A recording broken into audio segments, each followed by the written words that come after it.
Well, the overarching thing that this series of work is about is the idea of historic witch trials as depicting the fear and the anger and the suspicion that human beings all seem to have of each other, because, as we know, anybody who was executed for witchcraft was completely innocent unless you believe in witchcraft, which I don't.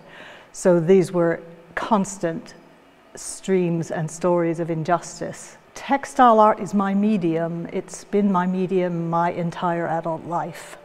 I could write, but I do this, and this is what I know how to do.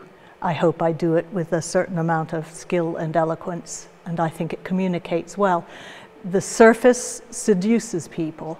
They come close because they want to see how it's made and look at the lovely colors, but then I try to deliver quite a serious message once I've caught their attention. I think in my generation anyway, it was a women's language. We learned, it was passed through the generations. I first learned to knit from my Scottish grandmother.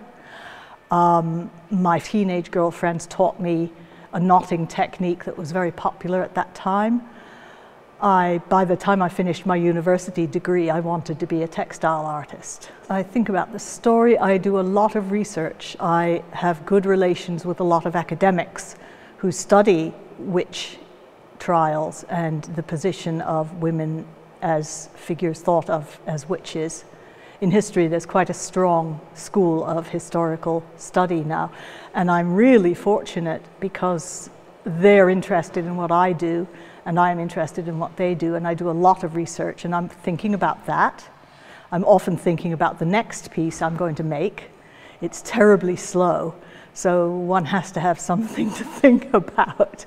And I think about my life, and I think about future possibilities and the ways the metaphors work in terms of my life and in terms of society. I'm very interested in politics and the political events that have been happening in the last number of years, where people can be very community-minded, but they can also be very suspicious of each other. As you can perhaps tell, I didn't grow up in England, I grew up in America, so I also am a bit of an outside figure, perhaps subject to some suspicion. I believe there are some people in the village who think I work for the CIA, which is quite interesting. So it's all about suspicion and belief and community and, yeah, those things.